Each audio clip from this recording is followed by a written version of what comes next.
Hi, I'm Kyle Nelson, Vice President of Business Development at Jelecos.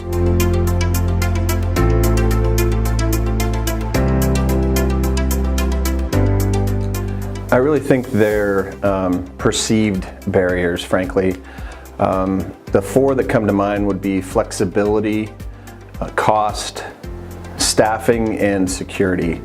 At the end of the day, I think public cloud has advanced so rapidly over the last year or so that a lot of those initial perceived barriers have gone away. Customers tend to look at the flexibility in the public cloud as an advantage. They tend to look at the cost benefits you can get in public cloud as an advantage now. Staffing continues to be an area where customers are concerned, but there are definitely ways to overcome those objections. And then finally, security has come a long way in public cloud, where, as an example with AWS's multi-availability zones, really provides some significant redundancy and security for people's public cloud environments.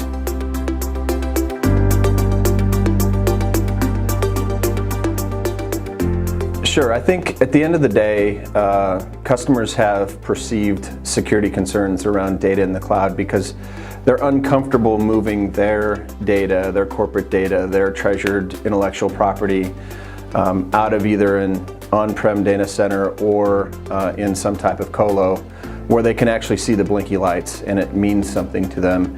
I think there's just fear and trepidation around moving that core data to the public cloud because they can't see it or touch it. I think at the end of the day, we've seen many customers get over that hurdle by truly trusting the security policies that we set up in conjunction with AWS's core security technology, and it overcomes a lot of those objections pretty quickly.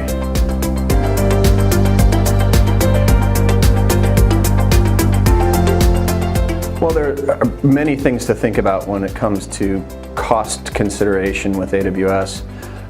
First and foremost, when we're building a migration plan for customers, we like them to understand that going to the cloud isn't going to provide immediate cost relief. There's going to be some duplicate costs for the first couple phases of their migrations as they're trying out and moving things into AWS, but the long-term results are going to be much better and more cost-effective because they can sunset their existing infrastructure and just rely on kind of the consumption-based model within AWS. The other piece that people need to consider with that consumption-based model is there's 9 different ways to procure AWS services. So a lot of times when we first start out with customers, we're going to do it on an on-demand pricing basis with AWS. But there are so many other ways that we can help customers pre-buy reserved instances of AWS that can ultimately save them money over time if we can clearly predict what their usage is going to be.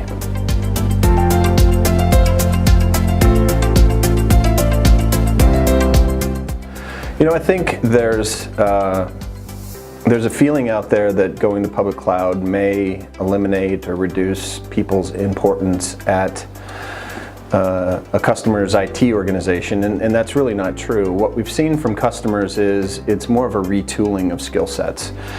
Too often people get stuck in doing the same things over and over again, and we constantly hear, well, that's not the way we used to do things. But going to the public cloud definitely gives people in the IT organization an ability to retool their skills and do things differently. And you really have to think differently. We have a lot of customers that work with Jelecos to do a managed services contract, and throughout that time, in parallel, what we're going to do is help customers with a training program that actually up-levels their skill sets so that when they're ready to take over the AWS environment, their skills are there to do that.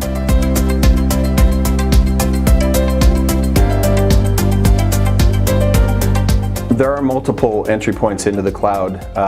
There's kind of 3 different ways that customers can do it.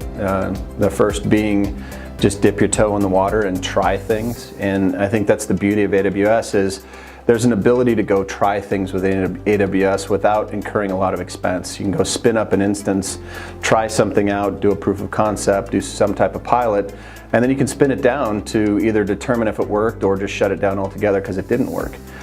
So putting a toe in the water is an okay way to start and an opportunity to prove out some of the quick wins that might be available in the IT organization.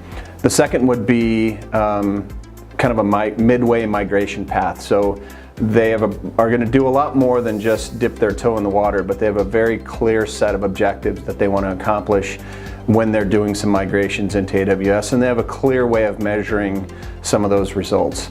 The last way is just all in. And when customers talk to us about going all in, we really don't advocate that they put everything in public cloud.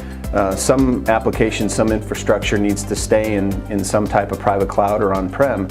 But you can make a significant dent in your cloud migration strategy by taking a hard look at what can be migrated and then having a solid plan on how to get there.